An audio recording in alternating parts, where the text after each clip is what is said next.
Welcome back. Now, for the past 2 years, interest rates have been at their highest since 2009.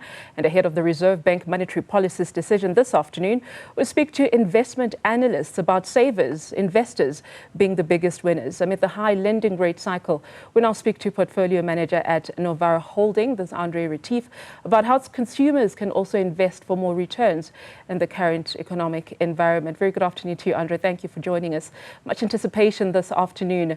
Where do you think the policy decision is going to lie, and what kind of factors or drivers would have affected this particular decision?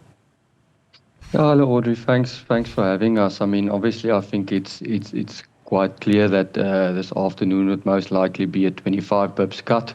When we look at the FRA curve, meaning what's priced into the market, 1 year from now, it's almost about 1% priced in. So 25 today and about 75 bips more. And we think that a lot of this is driven by the ZAR, the USD ZAR, and obviously the oil price. I mean, we've got a lot of reprieve through some oil prices, and we think that the two-pot system as well is playing out in the favor of the consumer. So we do think that the average consumer needs a bit more help from the Reserve Bank. So we're looking forward for that rates to come down today. Oh, absolutely. I mean, we've seen other forms of income with the reduction of fuel prices being another source of income, I suppose, for consumers looking forward to that. But there's been a lot of, debate, and everyone has an opinion about what's likely to happen today. But of course, there are patterns that experts like yourself then look at. But for the ordinary South African, what does a rate cut mean to them in terms of, their money flow in their households?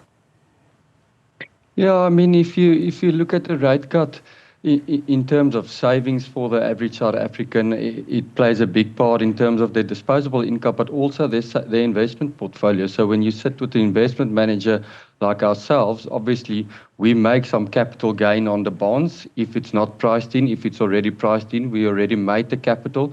But we also think that it's good for a lot of stocks in South Africa, like our retail stock, like I've just mentioned. I mean, we have quite big exposure to those type of stocks like the Pepcors and those type of stocks. We think we can actually benefit with the average consumer getting a rate cut, get him some extra disposable cash and just spending a bit. I mean, we haven't seen South Africans spend this last few years, and that was obviously partly due to the high rates and obviously a very slowish economy. And we think we're more or less in the inflection point where this is about to turn around.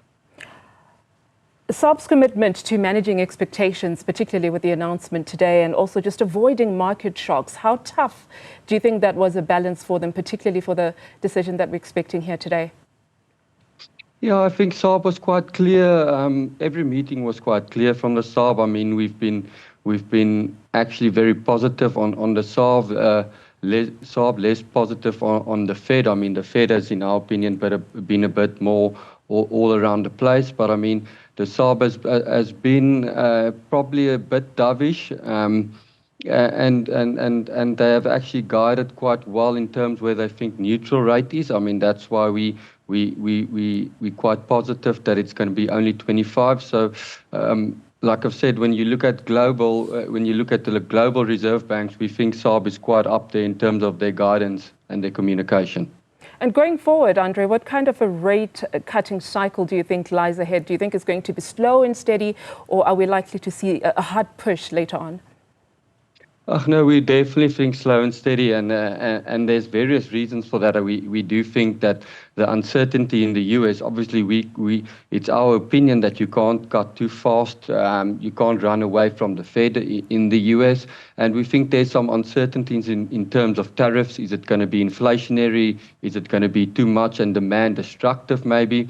So we're yet to see what the new president-elect Donald Trump is going to do when he's into office. We obviously have quite a good idea if he's going to do what he says it's going to do.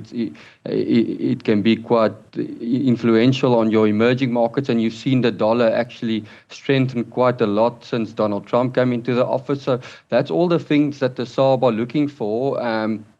We do think that me personally would love a 50 basis point, but we do think 25 should stay on the cards. We do think that the Fed perhaps made an error with their first cut of 50 basis points and not 25. So I think the best way now to play out is do a shallow, give some guidance on not a steep, but just a shallow type of cutting cycle. And if things change from that, you can always turn up the speed or turn down the speed.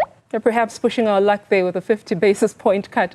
We'll have to leave it there, Handré. Thank you so much for your insights. We certainly appreciate it. That's Handré. They're just giving us insights into what we can expect and what factors and drivers would have formed today's decision.